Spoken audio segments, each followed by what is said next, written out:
Hope I'm not disturbing class. Hey, Night Watcher, need any teaching assistance? Oh, no, Casey. I got this one covered, pal. Thanks, but no thanks. You think you own these rooftops? I happen to think you could use my help. And I could use a sidekick. You may have everyone else fooled, but you haven't fooled me, Raph. Yeah, well, guess what, pal? Yeah. Hey, wait a minute. How'd you know it was me? Wasn't that hard, man. You know, you look like a big metal turtle. Is that obvious, huh? I should have stayed in law school. Oh, ain't that cute? He's trying to get away. Ah, looks like I got a sidekick. Yeah, right. You're the sidekick. Welcome to the Superhero Cinephiles Podcast. I'm your host, Perry Constantine, and it has been way too long since we last had him on. Kelen Conley is here, and we're going to be diving into nostalgia today, talking about TMNT for another double feature. This episode we're doing TMNT. Next episode we're doing Mutant Mayhem. But Kel, how you doing? I'm all right, Perry. I'm all right. Christmas is almost here for me, and it's been a long time coming. It's been a long year, but I am very excited to be back here with you on Superhero Cinephiles, and to talk about one of our favorite properties when we were kids, Teenage Mutant Ninja Turtles. So I'm always down to do some turtle talk. Absolutely. Yeah, I'm so excited to talk about this with you. But before we get into that, I just wanted to let you know, do you know how long it's been since you were last on the show? Let's see. I haven't been on all this year, so it was probably late 2022, I would guess. It was last time I was on. Yeah. It was episode 127 was the last one you're on. I'm not sure the exact episode number this is. It's like after 200 though. But basically, and I did the math, right? I did the math. This is how nerdy I am. I did the math. Derek was on this show for 60 episodes, right? It has been more than a Derek since the last time you were on this show. Dang, it was definitely about time then. Definitely way about time. Past time. Yeah, you reached out in January, and I was like, "Oh yeah," and then it completely slipped my mind. And I'm glad you circled back around and asked me again, because and for people thinking like, oh, because this episode's probably dropping in February or March maybe, so people think like January, that wasn't so long ago. We're talking January like 2024 is when I reached out to him. Yeah, because I looked at my email and I was like, damn, I really did forget to get on here and pick out some episodes, because you totally asked me. So. But it's good to have you back. It's always good to talk with you. But why don't you remind people who you are and what you do? My name is B-Hyphen, a.k.a. Kelen Conley, and I can now say I am a rapper, podcaster, writer, and that checks most of the boxes, and I guess a part-time video gamer, streamer. I just put out my first album in 10 years. It's called Hyphen. It came out in May, and that's available on b-bandcamp.com, as well as anywhere music is streamed. So I appreciate it if you take a look at that. And that's been my life all year. Like, it was everything building up to that release, and then since then I haven't stopped promoting, and yeah, I'm a rapper again, which I did not think I would ever get back to that point after I had Aaliyah 10 years ago. So I'm very happy about that as far as my creative endeavors this year. Congratulations. How's the album been doing so far? The album did really well, because I had some issues with, I didn't realize there was a sample on the very last song, and it got flagged by DistroKid, who was my original distributor, but they didn't tell me what it was. They just took down the whole album. So, and this is like 4 days before the album's supposed to come out, and I'm like freaking out. I'm like, what do? I don't have any, it's not going to be on streaming. And my friend Eric, he goes by Monster Lung. We do a lot of music together. He's actually like, why don't you just put it on your Bandcamp and just tell people it's there and see what happens? And I'm like, all right, because I've been on Bandcamp for a long time, and I've told people go find music there, and it just never seemed to get traction. But for some reason this time, people actually went and they were buying the album and buying the merch, and I sold a couple of physical CDs and stuff. So it was a very pleasant surprise about how all that worked out. So the album did way beyond my expectations. Very good. Congratulations, man. Well deserved. You. You've been doing this stuff for as long as I've known you. You've been dabbling in music and rap here and there. So it's really good to see it finally paying off for you. Oh, it's very nice. It's not paying the bills, but the the recognition that I'm getting now for it's like, I was listening to your music and it's actually really good. And it's like not just being like it's actually coming from a place where people are actually being honest and not just like, hey, I checked out some of your music, it's not that bad. And it's like, oh, so for real, you like really truly like my music? Like, yeah, like this and this and this. I'm like, wow. It's been very welcoming. Very welcoming. I feel like when people says like, hey, I listened to your thing or I read your book or like, it's actually not that bad. I'm like, what were you expecting then? It's not trash, so that you Yeah. got that going for you. Like, oh, thanks. Thanks. I Yeah. was trying not to be garbage and waste your time. Yeah, right. But anyway, so other than the album, what kind of stuff have you been interested in lately? Anything grabbing your attention these days? I'm going to admit this publicly for the first time, Perry. I am about to be 42-year-old man who has discovered the joys of Minecraft.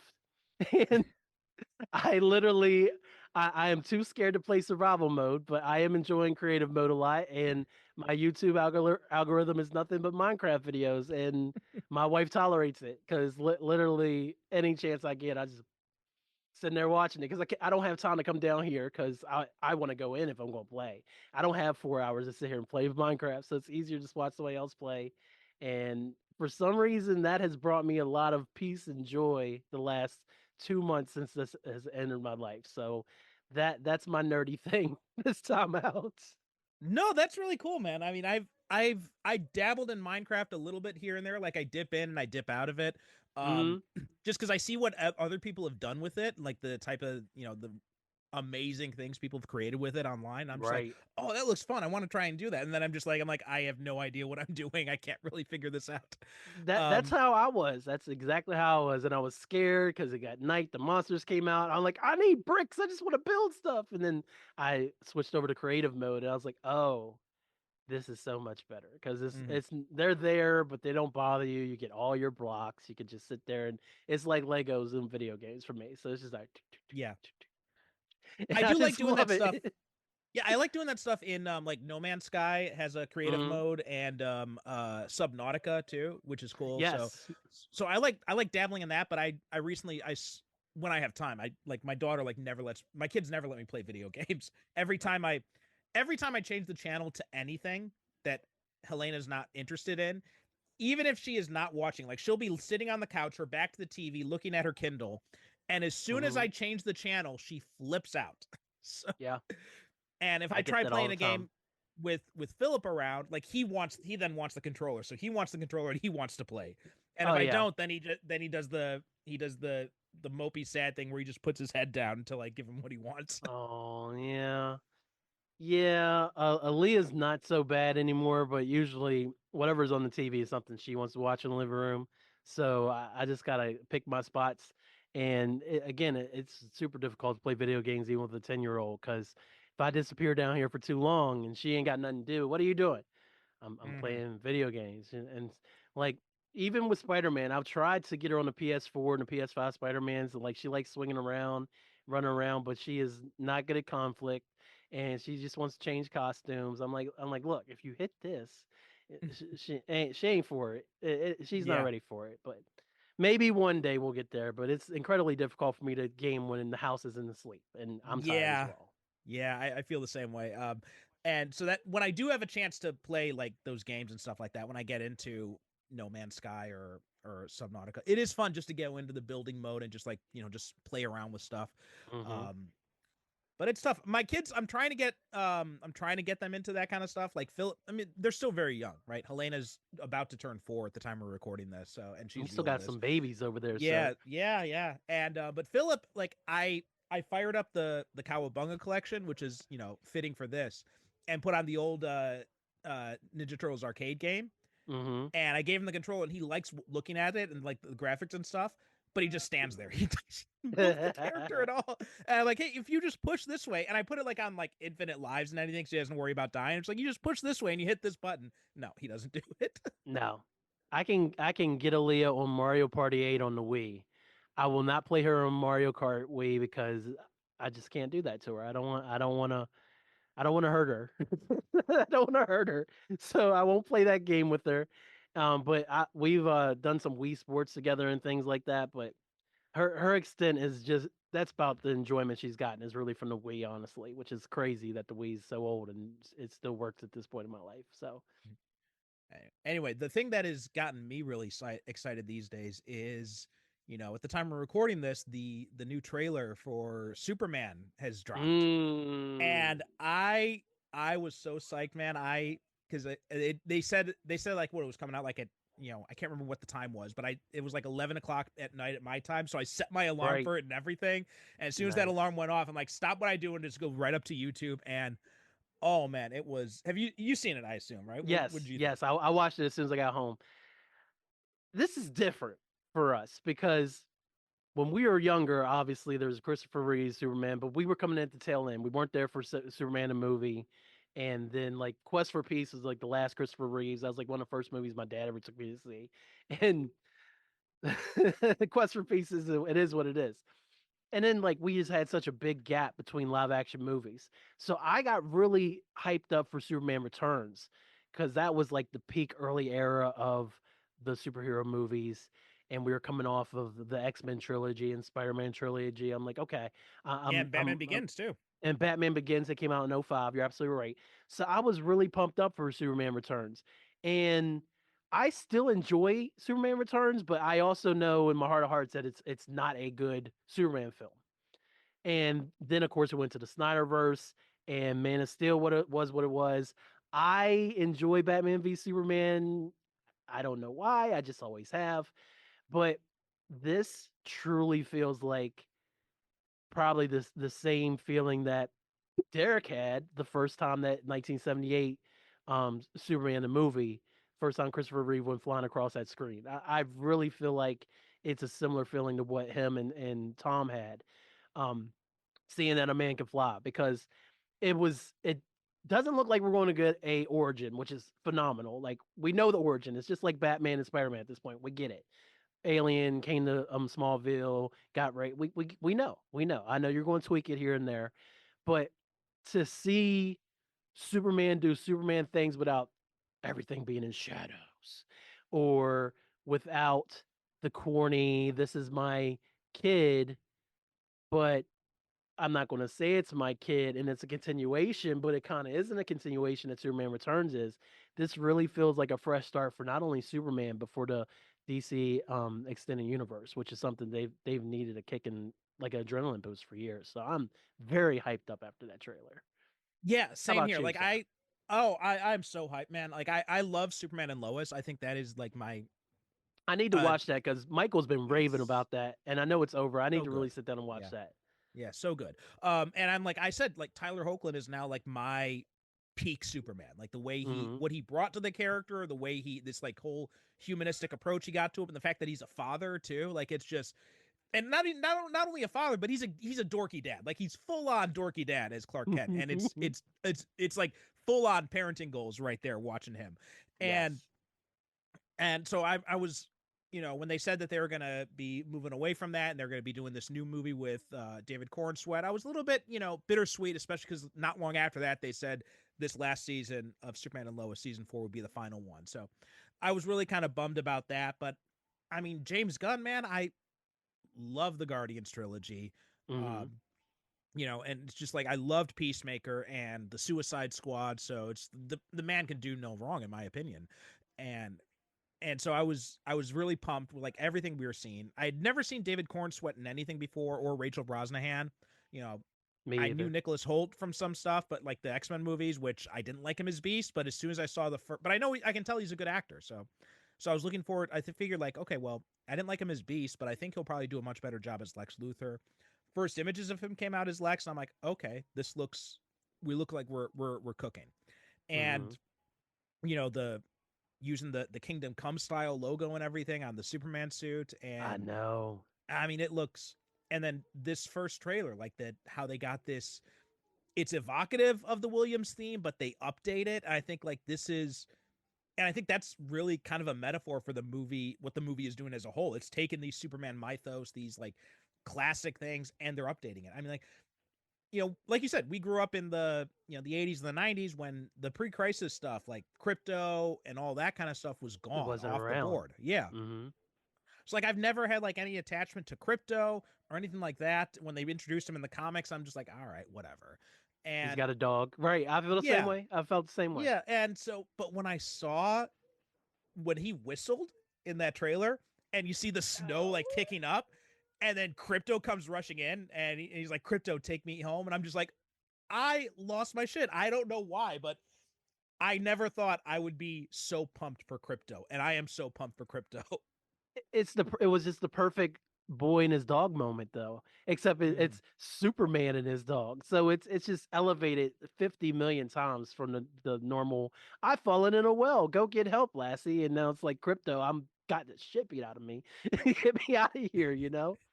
So I instantly, any dude's going to immediately react to that unless they hate dogs. So Yeah. I think that's definitely something that got me right in as well. We know, and it's funny, and you mentioned how this must be for us what it was for Derek watching the original Superman, but more than that, like I was watching my son, and like 'cause I played the trailer with him on, and he was just sitting there and he's just staring at the screen, and in my mind I'm thinking, I'm like, oh man, David Cornsweet is going to be his Christopher Reeve, like I can see it right now. Yeah. Funny story. I visited my dad this weekend and it just came out. And like again, one of the first movies my dad ever took me to see in the theater was Superman 4. And so I showed him the Superman trailer. I was like, I'm gonna show this to him. And like I didn't expect the world because my dad's a hater. I get it honestly from my dad. He will sit there and we'll watch pro wrestling and he'll turn it on and everything, like ask me questions out and they'll be like, that's so fake. That's so fake. I'm like, why are we turning it on? So I watched him watch the trailer and he had it on my phone. He's watching the trailer and he kept jumping like this at different things and making faces. I'm like, oh, I got him. I got him. Like he's gonna be kind of excited about this. And he looked at me and paused for a second and he said, that is the fakest shit I've seen in my time. I was like, Dad, it's super. He's like, why do you think I would? I was like, because it's Superman, and I kind of thought you thought it would be cool looking. I thought it was pretty cool, and he's like, oh, it's the dumb superhero. I'm like, all right, Dad, all right, Dad. It kind of sounds like your dad feels kind of ashamed for liking it. Maybe. I get all my a lot of my nerdiness from him though, because he was the original Trekkie. So he was the original three Man, seasons. if you talk about stuff that looks fake as shit though, I'm the original saying, Trek, yeah. I'm saying. But he had no problem watching Die Hard later that next night. We were watching Die Hard all the way through. He didn't say nothing about Homeboy's bloody feet, man. It's like, all right, Dad. He should have bled out from his feet, but we're not going to talk about that. As long as Hans Bronson Nakatomi Plaza, that's all everybody wants to see. So my dad was the same way though too. He was always kind of like, every time we were watching something, he's like, "That's not possible." I'm like, Dad, it's a movie. Come on. yeah, it's like, yeah, but there was a time he was going through the MCU stuff and watching Infinity War and watching Endgame, and I know he was. I wasn't there for everything, but Winter Soldier comes on, he's locked in. But the other night, I was like, Black Panther's on. He's like, I still haven't watched it, and he's just clicking it. I'm like, all right, Dad, all right. I love him. Yeah. But anyway, so today we are speaking of childhood nostalgia and all that. Like we said, we're talking about TMNT today. This is the 2007 animated film, which is set in the same continuity as the original live action trilogy. Which there are some slight small references here and there. Like they don't quite fit completely all together, but it is basically supposed to be a continuation. Again, going with the Superman Returns thing, this is kind of like they kind of did with this movie what Superman Returns did with the Donner film. So it's very similar kind of idea, kind of nice, serendipitous that we're talking about the Donner stuff and Superman Returns right before. But before we dive too much into this, so before we dive too much into this movie, what is your history with Ninja Turtles? Because I remember like you and me, we both first encountered each other back in our fanfic days, back when we were in high school. Marvel 2000 days. Yeah. And one of the first things we bonded over was our shared love of the Turtles. So why don't you talk a little bit about your history with the Turtles? I was just like any kid, man. It just exploded out of nowhere in the 80s, and then the television show came on. So I was a really big fan of the cartoon, and then again, shout out to my dad. He started giving me all the figures and things like that. So I had the original four, then April, then Shredder. So I'm slowly building my little arsenal, and like it just literally became the most important thing in my life because again, I was, God, the original series started in '87, so I was 4 at the time. So by '90, it had full on exploded, and it was just Ninja Turtles everything. Like I had the Ninja Turtles costume, and they didn't even have like my mask. They didn't have the colored mask yet. They had the red mask, and I had like a red Leo mask and like a little katana. But it was everything to me. And when I was real little, obviously you want to be the leader. So I was like, yeah, Leonardo's the best, blah blah blah. And a friend down the street, his name's Eric Coates. He actually was in the Ninja Turtles, so I had somebody else who I could actually play Ninja Turtles with because I was the only child. So there was that. And then the video games happened, and I'm not talking about the NES first one because talk about brutal. The arcade game though that you were referencing earlier though, there was this day they did at the mall was just like Ninja Turtles Day, and they had all the cabinets set up like throughout the mall playing the arcade game, and then they had all these people dressed as Ninja Turtles and Ninja Turtles music, and it was I was just full on hooked, and I was on the Ninja Turtles train until I got into the NBA, which is about 92, 93 is when I started following basketball pretty heavy. And of course, my mom took me to see the original Ninja Turtles film in 1990 when that came out. I believe she also took me to see Secret of the Ooze. I didn't watch three in the movies. That was a VHS rental, and I still enjoyed it. And I just never really gave them up. Like when Next Mutation came out on Fox and stuff like that, I was like, this ain't quite it. And so I kind of, and coming out of her shells again was like, I don't need my turtles to sing. So again, I was kind of backing away, and it was just kind of always in the background where it's like I knew I loved the turtles, but it's just like I had no reason for the turtles anymore. I was growing up, you know. So I just thought it'd be one of those things, kind of like Thundercats and Transformers, GI Joe, like something I used to do as a kid, and cool for the nostalgia hit. But it was probably this movie, honestly, Perry, because this came out in 2007, and my now wife Angel, and her family, we were somewhere in Southern West Virginia, because my sister-in-law, made like all-state course or something like that, and we had like time to kill on a Saturday afternoon, and like, oh, let's go to the movies, and so I'm like, let's go watch TMNT, and I was like, they're not going to go for it, you know. But Angel liked the Ninja Turtle movies, and we had watched them and revisited them, and everybody went in, and I went into that movie, and I came out and I was like, two things. I'm not a Leo guy, I'm a Raphael guy. And the other thing is I still love the Ninja Turtles. So the cool thing about the Turtles for me has it's always been something, a property that has come back time and time again and in my life, and it's just been this constant presence as I grow older. Like I got Ninja Turtle stuff over here on my stand over here. Like I have the original black and white turtles, like when Eastman and Laird first drew them. The 2012 Turtle series, it actually started 2 years before Leah was born, and a lot of nights I'd be up with Leah, like feeding her, and it would come on repeats on like one of the cable channels, one of the Nickelodeon channels. I would just record it, so I'd be up feeding her at night, catching up on this Ninja Turtles show. And again, it sucked me in again. So it's just that property that just won't die, and I just love it so much. It's just a part of me, man. It's just integrated. And even like you mentioned fanfic, when I went to Marvel 2000 and I was like, there's a Teenage Mutant Ninja Turtle series? I was like, wait a minute. Wait, oh wow. Because I mean, I literally had just discovered that people actually wrote news stories about these superheroes that we loved and everything like that. And then to see a Ninja Turtles in the middle of a Marvel fanfic site, it made my heart so happy. So So, are you? What year were you born? I was born in '83.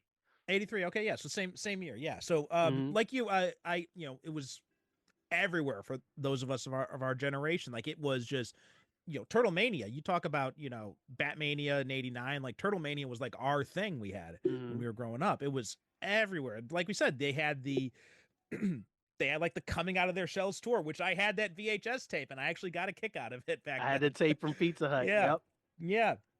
The Pizza Hut stuff, like all the Pizza Hut like cross promotion, the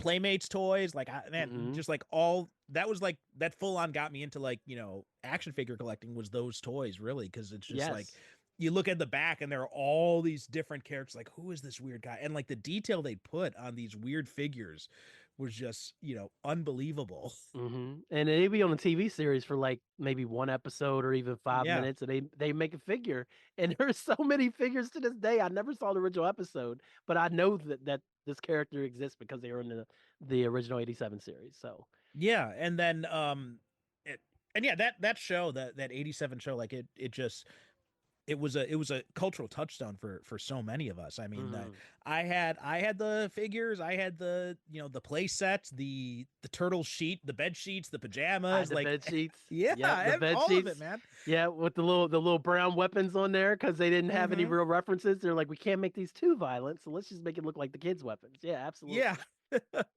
Yeah, man, I had it all, and I was full on in Turtle Mania. Like back in like elementary school, like me and the other kids would always be playing like turtles on the playground.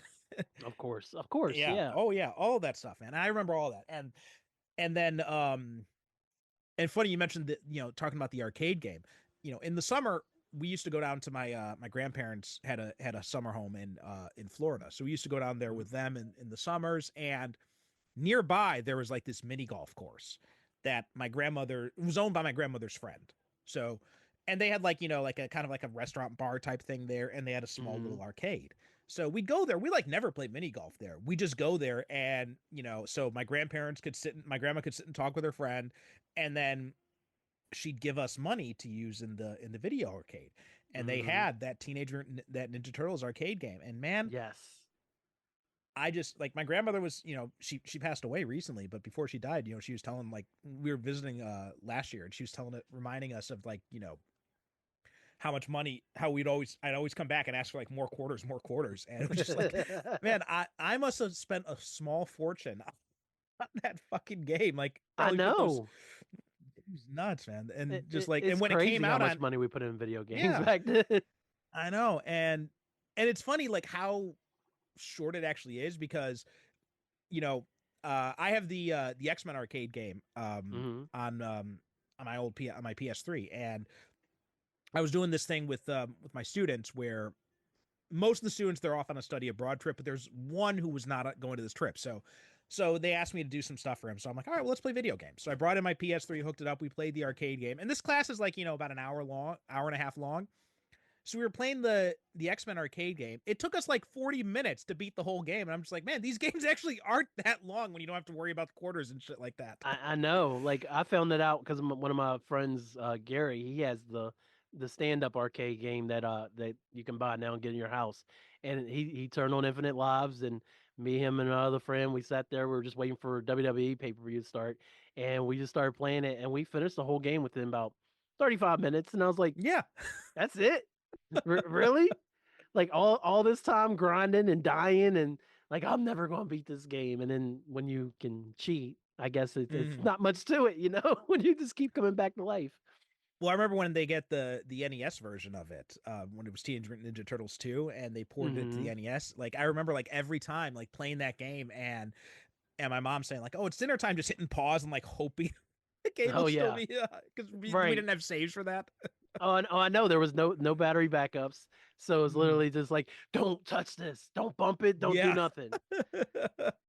Yeah, man. And that the original game though, man, that NES game, the first one, that was like, I always say that was my Vietnam. Oh my God, that's the perfect analogy. That's the perfect analogy, because I still have nightmares about that fucking underwater level. Well, everybody does. It's just so hard, and the fact that the enemy just keeps spawning and spawning and spawning. There's no breaks. So if you go off screen and come back and you just kill like 6 dudes, guess what? Those same 6 dudes are waiting on you to come back to the screen. It's just tough. Especially if you do it by accident, which happened to me a few times. I'm like, oh shit, and I go back and I'm like, holy. And or you like jump backwards because you're trying to flip away from something else, and then it's like all this stuff. You're like, oh my God. Yeah, and they're all coming for you. You know, I got the Cowabunga collection. The thing that killed me about it is the NES game. They don't have like an infinite lives or anything like that. I'm like, of all the fucking games, of course not. They're like, no, you're gonna earn this shit. Yeah, you're gonna earn this shit. You go play this. Yep, that's exactly what it was. But I can respect for me, it, like, but man, yeah, and and then that the original the movie, the live action movie from 91. Oh mhm. man. And we covered that early on back when Derek was still alive. And he was an adult when Turtles came out, so that stuff never appealed to him. But then when we watched the movie for the show, he's like, wow, this is actually really solid. It's way it was way better had any business being. You Yeah. can tell that the I'm not naming directors or anything. You can tell that the source material was taken more from the comics than it was. Like there was pizza in there, which is amazing. You gotta get the color bandanas, got the pizza, but that movie was super violent. And, Hmm. the only thing was missing was blood. Honestly, it could have been straight out of the Mirage comic books, with how gritty and realistic it was. And yeah, it had its fun moments and stuff. And of course, in Secret of the Ooze, we got the Vanilla Ice, but the first one was really true to the comic book roots. And I I I had read the Archie comics, the Adventures version. I hadn't really read the Mirage stuff, but then my dad, I don't want to say it was a mistake, but he bought me like a collection of like the first 11 issues or something, or maybe it's like the second edition. It was like a little trade paperback before trade paperbacks get real big. And this is like they go fight the Triceratons and all them, and they're cussing and there's blood everywhere. And I'm just like, this is awesome. Yeah, I never got into the comics until much later. Actually, fairly Mhm. recently is when I finally read the Mirage stuff. Now that when they started doing all the reprints, IDW did. But Right. because they were back in those days, like they were out of print. Like that original that first Mhm. issue was sold like insane numbers. Since you're listening to this show, I already know you love watching superhero movies and TV shows, and you just might enjoy superhero comics. But how about superhero novels? I'm giving away 2 free superhero novels and 1 free superhero short story.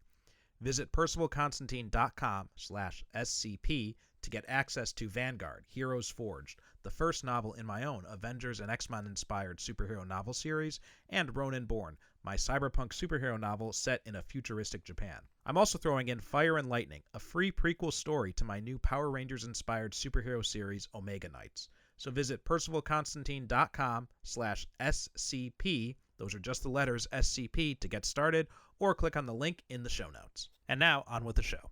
And kind of like you, like my Turtles fandom kind of faded in and out over the years. Like, you mentioned 92, 93 when you got into NBA. For me, that's when I got into X-Men. So like X-Men kind of took over my life after the Turtles, and it just kind of faded into the background. It was something I didn't really pay a whole lot of attention to.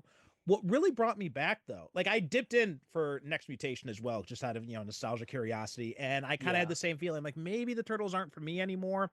And I'd seen some of the old episodes of the original cartoon. I was like, I don't know. It's not really there. Not really doing it for me. Cause Yeah. the 87 show, it has not aged well. But then Mhm. when the 2003 film came out, the 2003 series came out, like I started watching that. I'm like, oh my God, this is really good. Yeah, I haven't watched as much as I watched the 2012 series, but the 2003 series, I did end up catching some of that just on the random, like probably a couple years after it started, and I was like, oh, this is they're really doing some turtle stories here. Like Mm-hmm. I can appreciate this. Um, I was too busy being in college and doing other things. At the same time, again, that was it, it pleasantly popped up. I literally had been out drinking the night before, crashed at a friend's house, woke up in the morning and just turned on TV. First thing I stopped at was Turtles. And I was like, whatever, I'm out of it anyway. And I literally just watched Turtles like all morning. And then my friend woke up and she was watching it too. And she's like, can't believe you got me watching Ninja Turtles. I'm like, we're hungover. What else are we supposed to do, you know? And so 2003, and I've watched some retrospectives on YouTube about it as well. And I'd like to revisit it if there's ever enough time. Um, Yeah. but I definitely can tell that again, they honored the source material, they really respected the characters, and that's really all it takes to tell a good turtle story. Because if you respect the characters, you don't try to make it too goofy and too 87 and as iconic as that is, and yes, I keep mentioning it.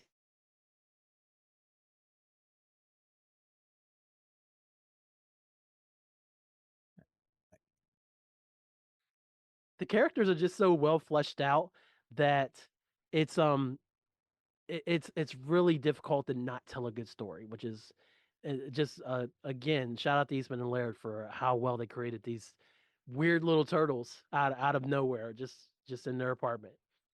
Yeah, yeah. I mean, like that 2003 series that got me back into the Turtles, and then we had this movie, which we'll talk about in a few minutes. I promise, guys, we're getting to it. Just, I haven't talked to this guy in 2 years, so it's been a while since we've been able to geek out about the Turtles. Yeah, yeah. And then the IDW comics when those came out, like, oh, so good, so good. And then I'd missed the boat on the 2012 series, and the 3D animation, all that, it kind of put me off on it. But my kids are into YouTube and they like theme songs and that kind of stuff. So I was playing the Spectacular Spider-Man theme song for them on YouTube, and they love that. That's like, in fact, anytime Helena is upset, I can just play that theme song and it will calm her right down. Like, that's her happy place. I love that. But then it then went to the next thing. The next suggested video was the 2012 intro. So I'm like, all right, fine, let's put this on, see what happens. And they got so into it, man. They just got hooked on it. Like, Philip's favorite stuffed animal is a stuffed turtle, not like the Ninja Turtles one, but just like a stuffed turtle. So he, he's full on into it. And so my mom came over in the summer and she gave him like a Turtles cap and everything, Ninja Turtles cap. So he was wearing that thing like all the time. Like we took him to preschool, he would not take it off. He would not take it off. And again, raising them right. Yeah, they're getting into it. And that so then I got the series, the 2012 series, that they could watch it. And so we started watching it. I'm like, wow, this is actually pretty solid. And I don't know how I missed the boat on this.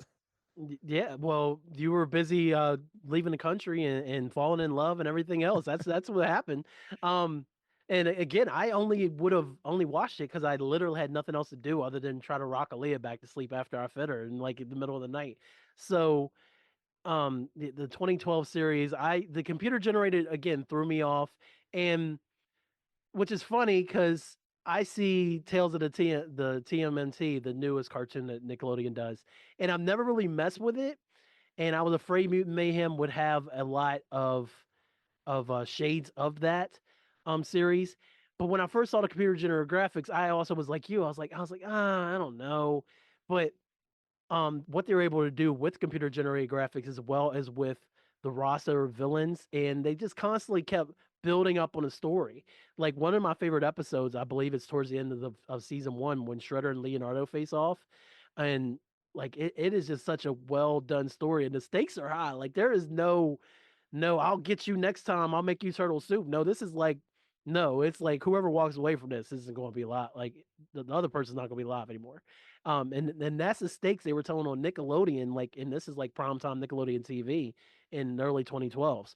So yeah, they really took their time and fleshed out their own ideas, while remaining true, especially with when it came to mutagen and the ooze, because that's such a touchy subject as well, because it's either going to be overused or not mentioned again. But I really felt 2012 did a good job, even though they probably went a little mutagen crazy at some point, because I feel like everybody was turning into mutants. But again, it was just the story beats and the stakes were there for me, and that's what got me hooked into it. Yeah. Well, that's a good transition to talking about the 2007 film now. So this was they decided to go, it was the first Turtles film for a while. Like, there's been like a bunch of like different development stuff and like stops and starts. Like, I think at one point John Woo was even involved in trying to do like a new live action Turtles movie with like CGI turtles and everything. And that never came out to be. And then eventually, finally, they had this version, written and directed by Kevin Monroe. And he was apparently a huge fan of the comics, too. So, and he decided to do this. He decided to do this, and he decided he was going to make it like linked to the previous films and everything. But he wanted to have it be a separate story, because the other movie, like pretty much all the first two films were all focused on the Shredder. 87 series, right? Shredder was the main Shredder and Krang were the main antagonists throughout the whole thing. And they decided that they were gonna, like, and 3, they moved away from the Shredder. They had the time travel in Japan stuff, and then the next mutation, they had Shredder in like the first episode, and they shifted over to Dragon Lord or whatever his name was, or something like that. So they decided, well, let's shift away from the Shredder in this one, which not a bad idea. But they just, instead of going with some of the other villains from like the comics, something like that, they decided to go with this completely original story involving these like, warriors from mythology, and these ancient creatures, coming up and everything like that, and the turtles, having been broken apart. So you'd mentioned this kind of got you back into the turtles after so much time away. So what was kind of your thoughts going into this movie? What'd you think of it at the time? How'd you kind of feel about it now rewatching it? I had very low expectations going in because again I was just kind of like I was like let's go watch TMNT and I didn't think anybody would do it. So when it was agreed upon, I was like, all right, cool. We're just gonna watch this turtle movie, kill some time. I didn't have, I didn't think it was gonna be much to it. Um, the story is fine. I don't like the MacGuffin of Max Winter's not truly being the bad guy because I thought that he was the bad guy. I mean, I know he was an ancient warrior, and then like they were after him so long, and he's like, no, I'm trying to get my brothers to not attack y'all, and I was like, oh, I mean that's cool, and it had some cool set pieces like towards later in the movie when like in the final conflict. So I was really disappointed with that because he was a formidable foe for him, and it looked like somebody along the lines of the Shredder who could actually get the turtle to run for the money. So that kind of fell flat for me. But then what really got me was the thing that ultimately brought the brothers back together in 1990 was they got their asses kicked on the rooftop. Splinter got kidnapped. They thought Splinter was dead. They go out to the farm, and then they find themselves, and then they become this lean green fighting machine. And then they go back and kick ass and find out Splinter's alive, and then the movie ends essentially 99 in 1990 TMNT movie. And this did that as well with them being broken up, so to speak, because obviously they're not crime fighting. Like they ain't got nothing to do. Like they're these turtles, they can't be out in the world. They got Don's an IT guy. Michelangelo's literally dressing up as a Ninja Turtle at pizza parties. Hilarious. Leo is focusing on his. No, Leo's in the damn jungle. What am I saying? Leo was in the jungle, and April had to track him down. April tracked him down, right? If I recall correctly. Yeah. And had to bring him back. Yeah. Like, oh, we need you, and again, seeing the turtles scattered like that, and then Raphael is of course sleeping all day because he's out as the at night avenging crime as a vigilante.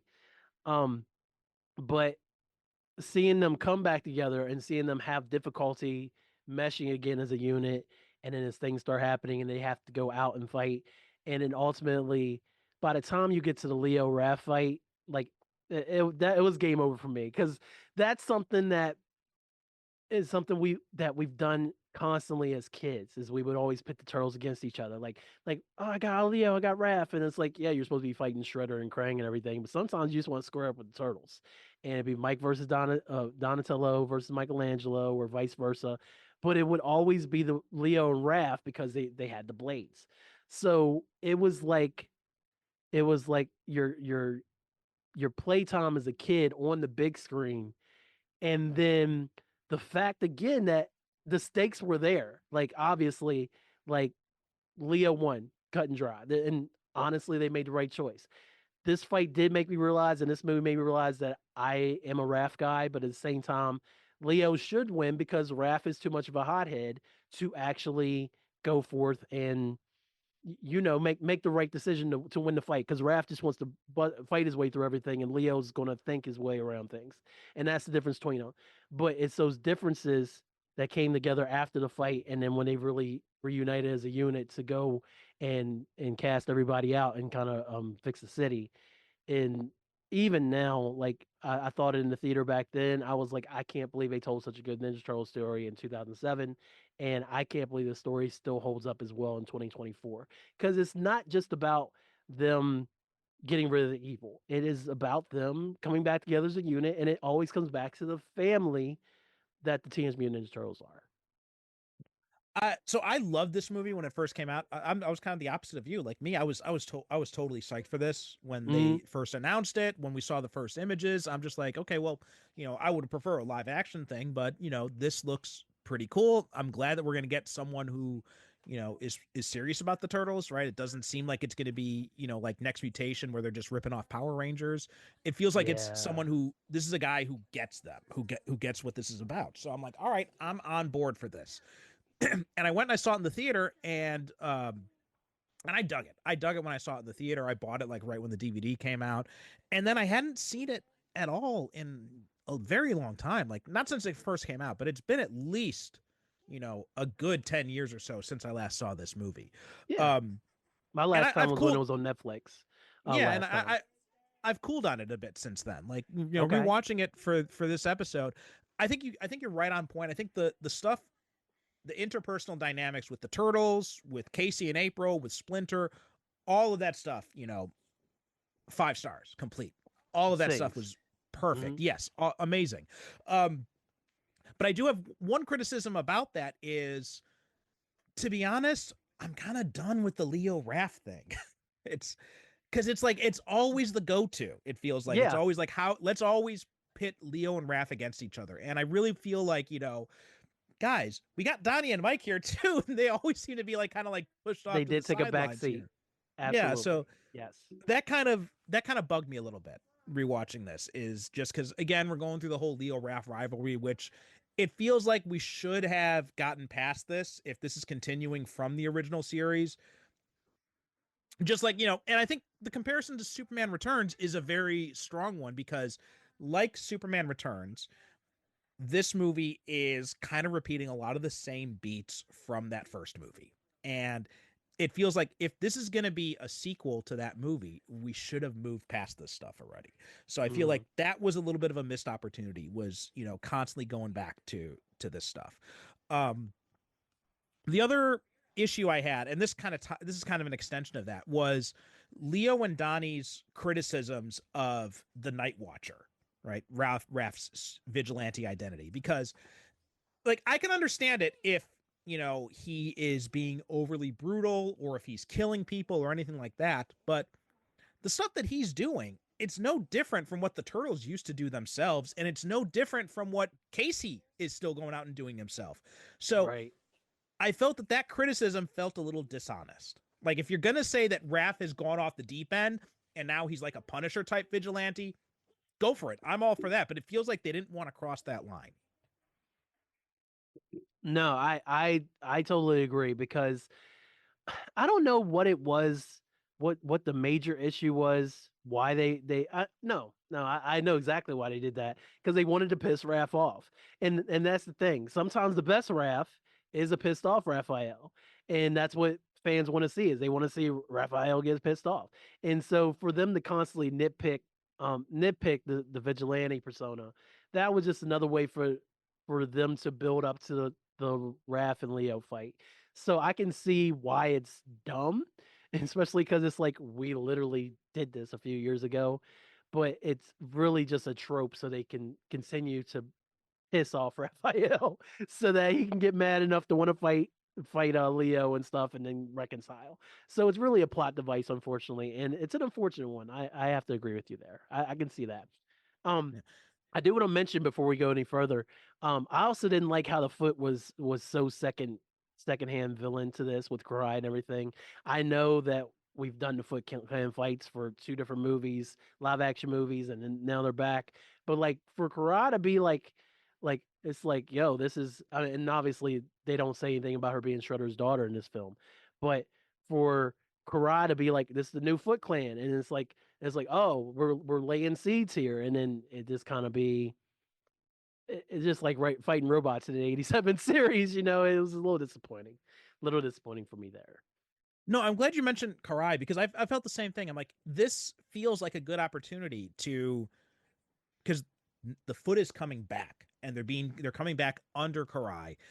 And she's a new type of leader. Like, maybe the Foot is being smarter this time around. Maybe they're not always running around in ninja getups or something like that. Like, maybe they're operating differently. Something like that, I think, would have, and they're changing up their tactics now that the Turtles are gone. I thought that would have made some very good opportunity to, you know, kind of explore like how the Turtles have changed, how the Foot Clan has changed, and how this is, it's a familiar threat, but it's also a new threat at the same time. And I thought that would have been a lot more interesting than having this, weird, ancient warrior type with monsters type stuff. And I guess it's Yeah. probably, I think partly you're right. I think it's partly, they wanted to avoid retreading the same familiar ground with the Foot Clan again. And also, they're doing CGI, all CGI animation. So they want to have the opportunity to kind of cut loose and let the animators have fun with like the monster designs and stuff like that.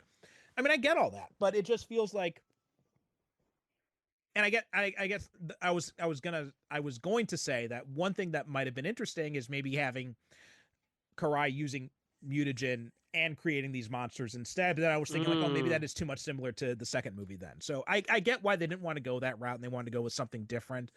But it does feel like a lot of missed opportunities here with this film, which I think is probably why the movie didn't do as well as they had hoped, because, Kevin Monroe had hoped that this would have led to more stuff, but it never really found an audience. Yeah. Mm-hmm. Yeah, I was just reviewing that because I was waiting for the longest time for TMNT 2 to be announced, that they're going to go ahead and do it. But I also didn't realize how poorly it did, as far as being a theatrical release, because again, it is CGI. It cost a lot of money in 2007, and I'm not going to look for numbers, but oh wait, here it is. Made 25.45 in the opening weekend. Film grossed 95.6 million worldwide, and it cost how much? 34 million. 34. Okay, so they made their money back.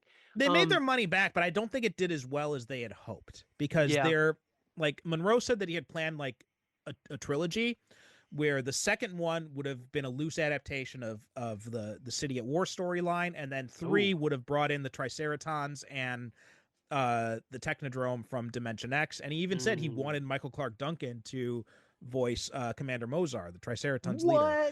Yeah. Oh, that's awesome. I never heard that. I never heard that. But Monroe left Imagi, and then there were layoffs at the studio, and then Astro Boy in 2009 was a bomb. So that all just kind of like, everything just kind of fell apart. Laird said that he really hoped that the next one would be a live action CGI hybrid, and would have Sarah Michelle Gellar and Chris Evans returning, which we'll talk about them too, because I'm really interested in talking about their parts in this as well. But I mean, actually, let's just talk about that now, because that is a good. Yeah. I mean, first, if you're gonna like, this one, I hate this kind of mentality. It's like we have to build up to the story that we actually want to tell, right? Yes. This idea that, okay, we're gonna do Monroe is a big fan of the comics, and he's like, I want to do City at War, but I want to do it for the second movie, so I'm not going to do it for this first movie. And it was like with Bryan Singer, again, going back to Superman Returns, he says, he wanted to do, the sequel was supposed to be called Man of Steel, and he's like, I want to do Man of Steel, and I want to have like, Brainiac and Zod, and I want to go all Wrath of Khan. Like, do that for the first movie. Come on, guys. If you hold back too much with this first movie, you're not going to get a chance to do the second one. I mean, I think that's what I admired a lot about James Wan's Aquaman, is he's just like, I don't know if I'm going to get a second one, so I'm throwing everything in this first at the one. wall. Yeah. I think I blame that on the fact that, again, superhero movies were doing so well around that time, where, I mean, we got a Ghost Rider 2. We shouldn't have had a Spirit of Vengeance. Like, if Ghost Rider get a sequel, surely you could get a TMNT 2, or go ahead and get that in there, and get to your third one. You're coming off the Spider-Man trilogy, and Blade had 2 movies at that point. Then Blade had 3 movies. So I think a lot of these directors who were getting these opportunities and wanted to wait to tell the rest of their story, I think they were automatically thinking, we're going to get to the second film no matter what, because everybody else is getting the second film. And in Singer's case, obviously it didn't work out. And same thing with Monroe with City at War, because there were seeds that were planted for a sequel, and obviously we never got to see that. But I really feel like the studios were, of course, like, we got to reintroduce these characters back to the audience, because again, this is early superhero big boom, where everybody's got to have their origin out there. Like, you got to tell the origin. And like, they didn't go into the turtles were in a glass bowl and they went down they didn't go into all that into 2007, but obviously the story was told. So I really feel like that the studios were pressuring them to reintroduce the characters and tell their cool but not the story they really wanted to tell a story, and then they promised them, then we'll get into what you really want to get into to the next movie because we can really open up the budget then and see what you're going to do. So I think it was all kinds of factors, just not throwing everything at the wall, which is why Aquaman at the tail end of the DCEU, I know he was probably like, let's just get all this out here now, because again, tomorrow is not promised. I really feel like Singer and Monroe were probably feeling a little bit more comfortable at the time when they chose to tell the stories the way they did. And I think you see this rehappening now with the cinematic universe approach, because you saw this with the Universal's MonsterVerse things, where they were going to do the Mummy with Tom Cruise, and they introduced like all these other characters, like, oh, here's Jekyll, and here's the Mummy, and here's like the mention of Frankenstein and all this. They're trying to build up to a cinematic MonsterVerse, and it's like, well, you didn't focus on that first movie and then it bombed, so now you're not going to get to do your MonsterVerse. Or with Sony and their Spider-Man-less Spider-Verse thing that they're trying to do, which they had. Don't make me laugh.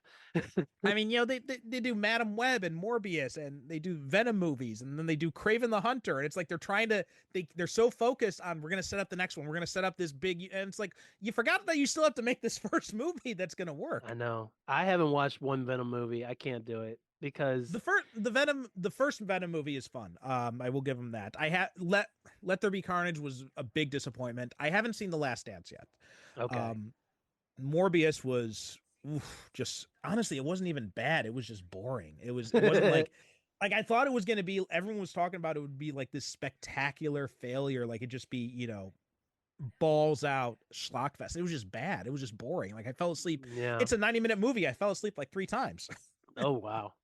And then I backtracked every time I fell asleep to see what I missed. I'm like, I didn't miss anything. I could have not gone back, and I would have been totally fine. And then, I haven't seen Madam Web or Craven, and I'm not in a rush to either. From what I've heard, it does not sound like I'm missing much. You know how big of a Spider-Man fan I am, and I just can't do it. Venom, I've been overexposed on since the early '90s when he exploded. So when they like, oh, we're doing a Venom movie, and we got Tom Hardy. I'm like, I don't really care. Like if Marvel did it, like maybe I would have cared a little bit more. But even the Spider-Man 2 video game, man. Like I love and respect Venom for what he was originally created for, but I hate the monstrous cash cow that he's become from Marvel. So it's really difficult for me to buy into a lot of Venom stories. That's why I feel that way about the Venom movies. But I do want to sit down and watch them because I know they have their high points. Especially the first one. I have heard the first one is good, like you said. The other two I've not heard a whole lot about. And obviously, like they did the little segue where it's like, maybe we'll play with it a little bit in No Way Home, and then they're like, oh no, we're just gonna go ahead and send them back. I'm like, all right. All right, fine. But taking it back to TMNT, you'd mentioned the fact that Don and Mike are working at the beginning, and I think that's a cool conceit. Although part of me is also wondering, it's like, do they really need jobs? It's like they've been living in the sewers for decades, and it's like they seem to have done just fine without it until then. But it feels like now that all of a sudden they need to start working. So I mean, I don't think it's necessary. That was kind of it was one of those things where I'm like, this is really cool. This is a really interesting idea. Yeah. But I don't really see the logic of how it fits in with the turtles' lives as we know them. I know.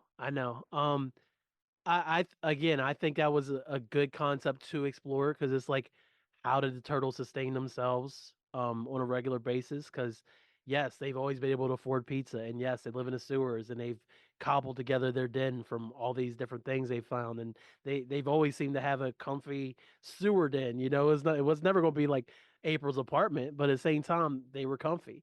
So well, even more than that, because this is the one from Secret of the Ooze, so it's that abandoned subway station there. Yeah, the subway station was dope. I forgot it was a subway station. Yeah.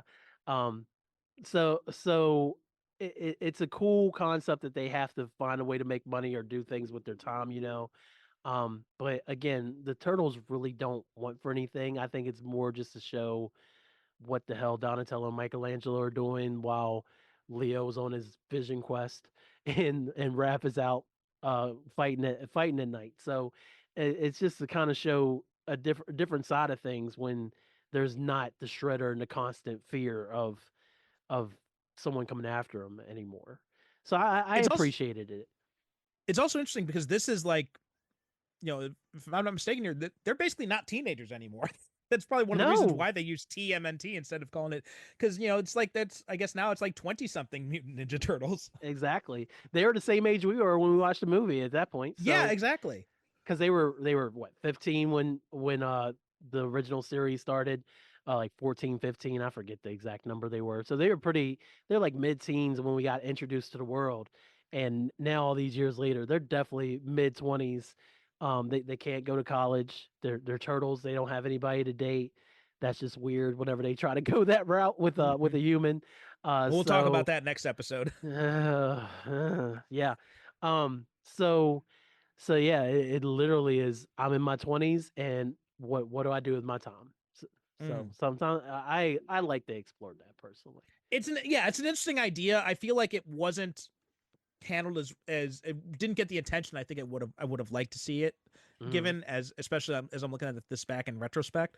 But again, still a cool idea. And let's talk a little bit about the cast, because this cast is phenomenal, man. I Oh, mean, I you know. know, the voices they got for the turtles are great. Like, you had Nolan North as Raphael, James Arnold Taylor as Leo, Mikey Kelly as Mike, Mitchell Whitfield as Donnie. All of them perfectly capture these characters. Like, when I hear the turtles, the voices that always resonate with me the most are the ones from Secret of the Ooze. Like, Mm, the because even the original movie, like, I think it was Corey Haim did Donnie in that movie, or yeah. Corey Yep. Feldman. Like, his voice does not match Donatello, but the guy they got to do him in the sequel definitely totally fits my image of Donnie. So, and these actors, I felt like they were really going for that too. No, I totally love the voice cast as well. Um, Again, the turtles have to sound a certain way. Leo has to sound assured, but then when he gets flustered, that has to come out, and we got that in this movie. Raph obviously is Raph is more like down here, but when he gets pissed off, he gets deeper and he starts screaming more. So again, that one worked well. Michelangelo is a little. It just kind of depends because I like Michelangelo with a little bit of joy in his voice, where it's like you can tell he's the party dude, you know. But something the 2012 series I thought did really well, and again, shout out to Mikey Kelly in this role as well, for the parts that Michelangelo got. Like I really feel like when Mikey had to deliver straight lines, that he delivered them in a way that didn't sound like he was joking around anymore. It's like, oh, I hear maturity in Michelangelo's voice, which is something we didn't get too often because he was always like pizza cowabunga, and he's the catchphrase guy. And Donatello definitely needs to sound nerdy and smart, um, but also he also should be the more reserved out of the turtles because if anybody, he would be the middle child, I would suppose, Mm-hmm. out of all of them, because Michelangelo would be the baby. I feel like Leo and Raph would be going back and forth for the older siblings, and Donatello's always that middle child, so he should always kind of be that nerdy, kind of backward voice. And I definitely think the voice cast hit on all of those for me. And we got to talk about Mako for Mako, Splinter. Oh my gosh, like one of the best Splinter voices like ever. Like the if not 1990 the best. I Splinter. mean, Jesus, that's Yeah, oh yeah. The amazing. 1990 when he comes on and starts narrating, when Splinter's voice comes on, like that is peak. And Mako embodied that voice totally. And just Splinter's voice always brings like peace and calming. And even when he's like Raphael and like he has to bark a little bit, it's commanding, but at the same time there's respect just dripping off of his voice. And it's like it's not compared to like Shredder, James Avery, and Shredder in different variations and done Shredder's voice. Shredder's always like very coarse and everything, but Splinter is very very Mr. Miyagi like, where it's like Mm-hmm. Miyagi would talk Daniel through things, but the same, and like he would bark when he needed to, but he said what needed to be said and got to the point, and you respected his words, and that's exactly what this version of Splinter came And it off for was me. It apparently I didn't know this, but I read this in the trivia. Like I knew Mako died before this movie was released, but apparently Mhm. he died the day after he was announced as the voice Oh, of Splinter. dang. Oh, And he wow. fortunately he had finished most of his lines before that, so he had finished Yeah. most of it. And then they had to bring in a little bit at the end. They had to bring in a little bit. Greg Baldwin filled in for some of the stuff that he wasn't able to do. But man, he and not only that, but he also you hit a total right on the head. Like he's very Mr. Miyagi like, and he's even got some playfulness. Right, the whole thing about him being a Gilmore Girls fan is amazing. I mean, who isn't a Gilmore Girls fan though, man? But and some of the other voice actors, like then we got Chris Evans, Sarah Michelle Gellar, and Ziyi Zhang as Casey, April, and Karai. And I'm just like, Yes. I'm watching this movie and I'm thinking, I'm like, my God, what a missed opportunity to not have a live action Turtles film with these actors playing those characters. I know. I know. Again, I went into the movie not knowing much about it. So I didn't even realize till the credits rolled that that was Chris Evans as Casey and Sarah Michelle Gellar. And like, so this is Sarah Michelle Gellar who just finished Buffy a few years ago, a few years earlier. So she's still mega popular at this point. And then this is Chris Evans, who is what, not another teen movie about doing Fantastic Four, because the first Fantastic Four had been out. We did an episode about that, ladies I and think the gentlemen. second Fantastic Four came out right before this one did, actually, if I'm not Yeah, mistaken. that's true, because Rise of Silver Surfer was 07 and the first one was 05. Yes, this was also 07, yeah. So this came out the same year. So this is before Cap, but he had been Human Torch, and I, I really felt like Casey and April's chemistry was equivalent with what we got in the 90 movie, because obviously they were at each other's throats until they weren't in the 1990 movie. And these two, they're dating, and at the same time that they still got that playful banner, but they genuinely feel like you can feel the love and respect in their performances. And I think that's something really important about Casey or April, because it's a lot of times you get different variations, and it's like you keep them apart or you put them together, and that's fine. And sometimes Casey's overbearing or Casey's too young, and But I really, if you're going to do adult Casey and April who know these four mutant Ninja Turtles and a rat, like this is the variation this is how I want them to sound. Yeah, and I think, when you're talking about that whole thing about the turtles are trying to find like their what their purpose is and all that, you get kind of the same sense of Casey here too, because he's also kind of like Casey, he was older than the turtles, all right, obviously, especially in that first movie. But Mm-hmm. he was maybe in the comics and everything, I think maybe him and April are probably what, 20s or so, maybe. Yeah, Something along those lines. yeah, I would say that's about right. Yeah, they're um they're few they're not super old, obviously, and April, um obviously April has a job, and like I definitely feel like they're early to mid 20s for sure. Yeah, and this felt like a natural extension of what Judith Hoag and Elias Koteas did in that first movie. So yeah, I think that if you're looking at these in as like a continuity of films, the turtles' personalities, Splinter and Casey and April, completely carry over, and it all makes total sense, especially Casey and April. I think they did such a good job of really kind of embodying what those characters were like in those first two movies. So if you watch the 1990 film and then you go and watch this, it totally fits when you're just focusing on those characters. And I even like that they did kind of find a way to move April away from the reporting thing, because right, that was something that came from the animated series from '87. In the original comics, she was Baxter Stockman's science assistant. Mm-hmm. And so here they did something interesting where instead of continuing on from her, time as a reporter, she instead, kind of pivots, and she switches more to like stuff her dad was doing, because her dad ran that antique shop that she I was inherited. going to say that's what I like, because she went from antiques to archaeology. It's a natural lateral move for her to do something like that while still being without throwing her completely out of something that's like, oh, why is April doing this? It's makes sense for someone who's growing up and really trying to become their own person while still not doing what their parents are doing, but still taking the lessons they've learned from their parents. So yes.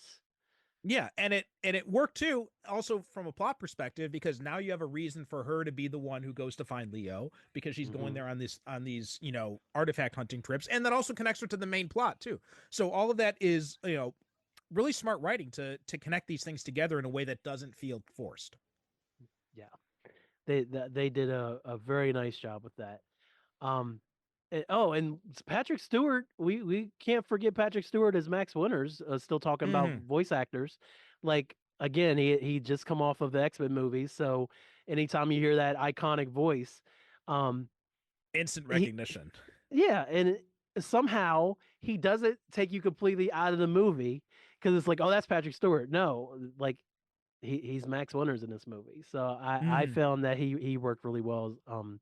His voice acting worked really well as the villain, air quotes.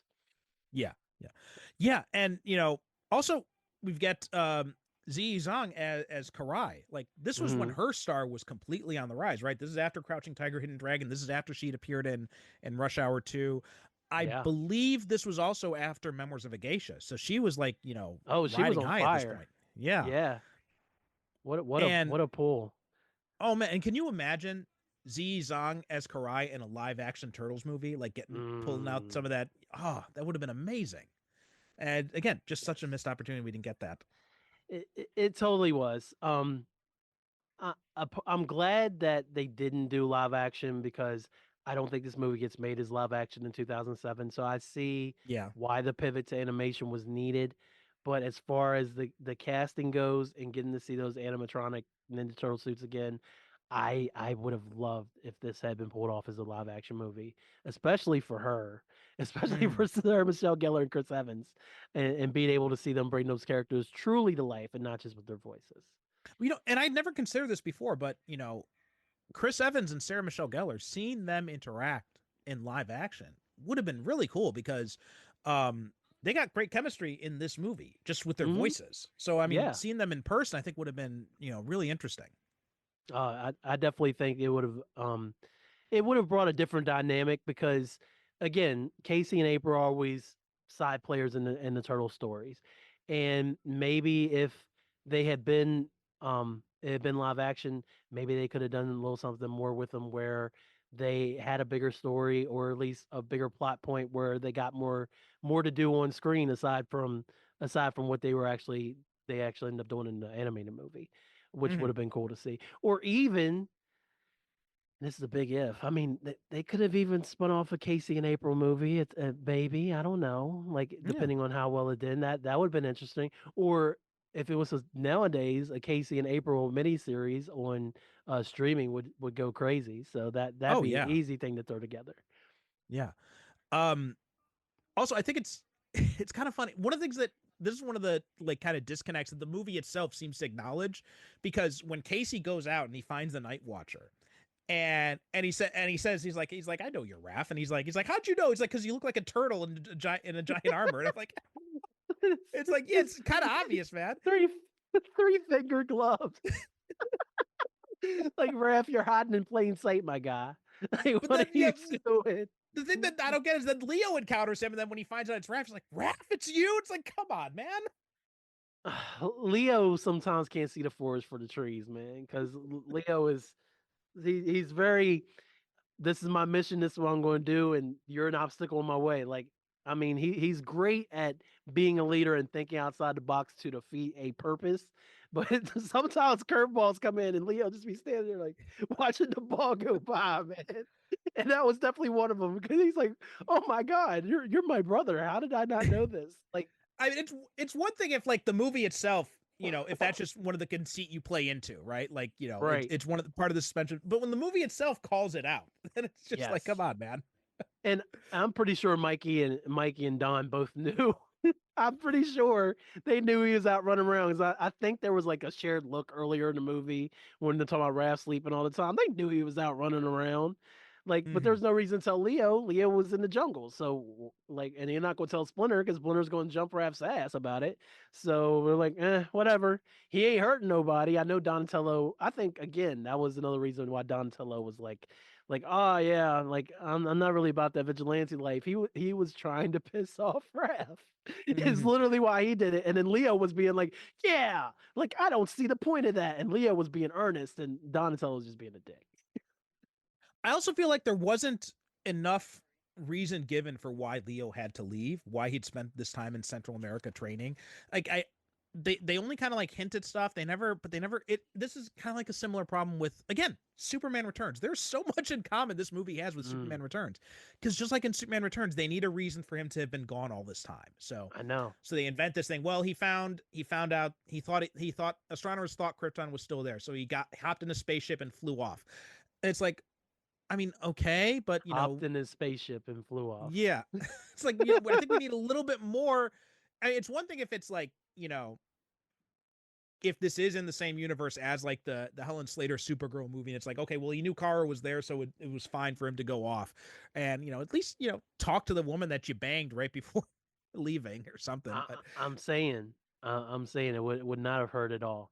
yeah, so I Um, mean, I feel like this one too. It has kind of a similar feel because, again, if this is continuing on from the first three movies, and granted, it's been a very long time since I've seen part three, so I don't recall if there was any reason or anything that would have necessitated Leo having to go off on like a spirit journey or anything at the end of that. Nah, they come back and they switch clothes with the Shoguns, and then they start playing that and they like there's no major plot points that are pulled that says Leo's like, yeah, I think I need to go to the jungle for a while. No, there's nothing there. But I also wonder if that's something that Monroe had planned on coming back to, and like getting the second movie, but like, Leo be like, look, I was in the jungle for this reason, and then that kind of leading into something bigger. So I really feel like they put him there for a reason that they had planned to come back to, and then they're just like, we're not going to have time to explain it, or it probably got put on the cutting room floor, honestly, why he Mhm. was there. And then they're like, oh, we'll pick that up in the second movie, and then they just never got there. And I feel like you could have had an opportunity to get some of that stuff in if you kind of cut, like, it's cool having Lawrence Fishburne as the narrator here. I think that, Of course. if you want a narration voice, Lawrence Fishburne, you could do worse. I But know. I mean, but that beginning there when he's going through the whole story of like these ancient warriors, it's kind of info dumpy, and I don't really think we need that there. Yeah, and the funny thing is, every time, even when the first time I watched Black Panther, and they started telling the story about Wakanda and the Black Panther, the first thing that popped in my head was 2007 Ninja Turtles. I was like, I Mhm. don't know why. I was like, this is exactly how that movie started. I was like, I know it's not gonna be the same thing, but it started, and it's like narration. So Well, and just like in Black Panther too, it's not really necessary because, in fact, when I saw Black Panther in the theater, I actually got to the theater late, so I came in mhm. after the opening credits, so I missed that whole intro with the backstory of Wakanda and everything, and I didn't feel like I missed anything. No, and while it doesn't hurt the movie as a whole, because I will never say a negative word about Black Panther. I love that movie, like Hmm. one of my favorite movies of all time. At the same time, if there was anything that did need to be there, it would be that. It's cool and it's a nice build up to the first scene in the movie, but it doesn't need to be there. So Yeah, I, yeah, I agree and with you. especially here because I feel like you could have taken that time away from that opening narration. Instead, give us some more backstory on why Leo had to leave. I think because at this point we Right. all know who the turtles are, and these ancient warriors, nothing about them is really hard to follow without that narration. So I don't think it was Mhm. necessary at all. Yeah, uh, I totally agree. Like I would have rather have seen like maybe Splinter saying, "I need you to go to the jungle for this reason," and the broad answer is he was going there to hone his skills and do more training. But what specific training required him to completely leave the family and Hmm. go down there? Like there had to be another reason he was down there. Especially the And whole thing about him going to become a better leader. Like, you don't become a better leader by going off by yourself. You become a better right, leader by working with your team. right. It's all about repetition and spending that time with your brothers. And the same thing that Splinter spent all those years doing was literally training these turtles. And then you're going to be like, eh, you can leave, Leo. Like, go become a Mhm. better leader and come back. So I wonder if it it was even Splinter related. I almost feel like it was something that Leo made a choice to go do this thing, and then we just never found out why he decided to go do it, which stinks. Yeah. And you know, I think overall, I think that this movie it doesn't have the same lasting value that the 1990 film had. Right? I mean, that one is just it's just like damn near perfection. Like it's just so good. It is. This one, it's got a lot of good stuff in there. There's a lot of great stuff. And the action scenes are out of this world. You know, the music is great. I think like, you know, that whole when he fights the Jersey Devil with Black Betty playing, like it's one of my favorite scenes in the movie. Yes. The character work even though I've got issues with retreading the same Leo Raph ground, like other than that, the character what they do with that is still a lot of fun to watch. And you know, it's just like I feel like the spine of the story is just not as solid as I want the rest of the film to be. It's flimsy because when you realize it's like it felt very Scooby Doo-ish, like Scrappy Doo and the 13 Ghost-ish, where it's like we gotta capture these 13 ghosts and get them to go away. Like when you realize that's what the story it ultimately is, and they gotta send the bad guys back to the void. Those stories are always been difficult for me because it's like you got to put the bad thing back in the box. Kind of like with Ghostbusters, it's the same thing. You got to put the bad thing back in the box. It's the ultimate goal of the Ghostbusters. You got to get rid of the bad thing, and for that to be the main resolution of the movie, that kind of fell flat because it's like, yay, the good guys won, but at the same time, it's like. But what were the real stakes? It's like, yes, they wanted to take over the world and all of that. That's always at stake. But you know, it's like it's a little bit of a letdown for a Ninja Turtle story, especially for the squad to be used to do that. It's a little bit of a letdown. I mean, we're used to knock down, drag out, oops on the trash compactor. We're used to those kind of stakes, you know. And so when it ends up just being like like that, it's a little disappointing. Yeah. The chase scenes though, and the actual fights with the monsters throughout the film, I did think they were really well done. But then when the ultimate reveal comes out, and it's like they'll go away once these guys go away, and it's like, okay, yeah. Well, I think that's a good note to end on. So, Kel, thanks so much for coming. This is a lot of fun to talk about. And of course, you will be on the next episode. We're going to be talking about Mutant Mayhem. I will. But until then, why don't you tell people where they can find you? The people can find me at hyphenuniverse.com. That's where everything I have going on is located. That's music. You can get on my YouTube channel there.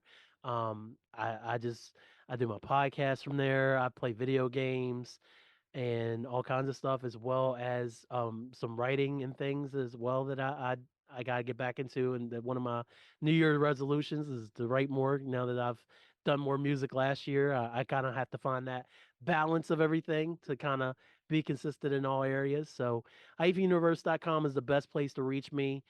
If you must go on X, it's B-Hyphen, BHYPHEN. I'm also on Blue Sky under that same name. And then it's B-Hyphen on Facebook and the B-Hyphen on Instagram. Okay, awesome. And as for us, superherocinephiles.com is the website, and we are Super Cinema Pod on the socials, which, you know, we're mostly on Instagram, Threads, and Blue Sky, although Instagram and Threads, honestly, just mostly for release announcements. You know, Blue Sky's are where I spend most of my time. So you can find me there. Thanks so much for listening, and we'll talk to you next time.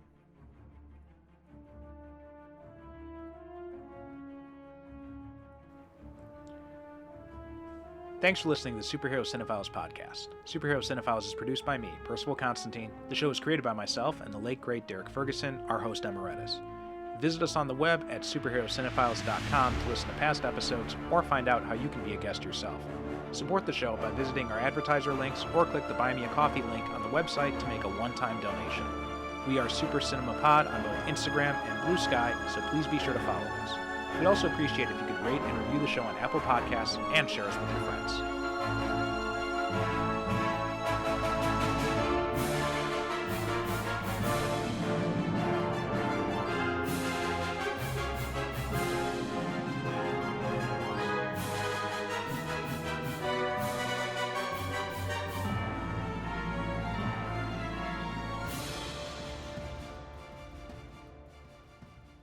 thank you for listening. And as always, good night, good evening. God bless.